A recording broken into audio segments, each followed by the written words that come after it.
Hello friends, good morning. आज सुबह सकाळ में क्लाइमेटा देख पारे पूरा अंधार अंधार लाइट देकी माने किचन रे अच्छी हॉल भी लाइट देछि कहीं ना बहुत मेघुआ टाइप रे हेछि। आज होछि हमर ओडिसा रे किछि जगह कहंती खड़ामरा संक्रांति। आज माने कार्तिक मास आरंभ है। चलतु आज कार्तिक मास आरंभ रे पूजा पूजी सब सारी देछि। एबे चलतु बनेबा पायस।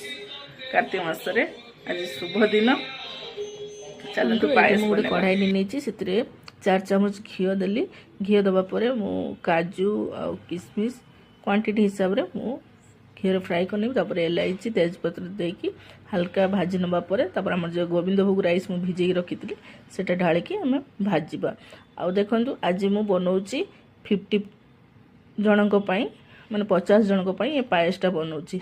आ कौ रेसिपी केमी बन सांग मैंने देख आमर खीरी जे माने पायस बनवाई जे राइसटा ये करी कढ़ारे छोट हो गला एना 50 पीपल माने 50 जनक बनाऊँगी ना से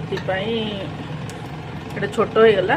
मो हांडी चेंज कर नहीं बनईबी क्या आ सब छोट छोट देखो राइसटा पूरा 90% मेल्ट हो क्षीर दबा परे से आउ मेल्ट हम ना। आमती मेल्ट करके क्षीर ऐड करेंगे बहुत टेस्टी लगे।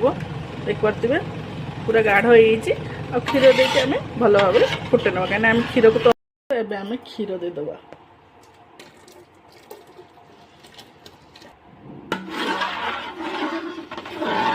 से मुझे अमूल 200 ग्राम आसपास देदेली। अमूल पाउडरटा देदेले भल भाव चीनी मेल्ट हो गलानी। आम जो काजू किशमिश फ्राए कर रखी सेटा ऐड करदबा। काजू किशमिश ऐड कर देछि।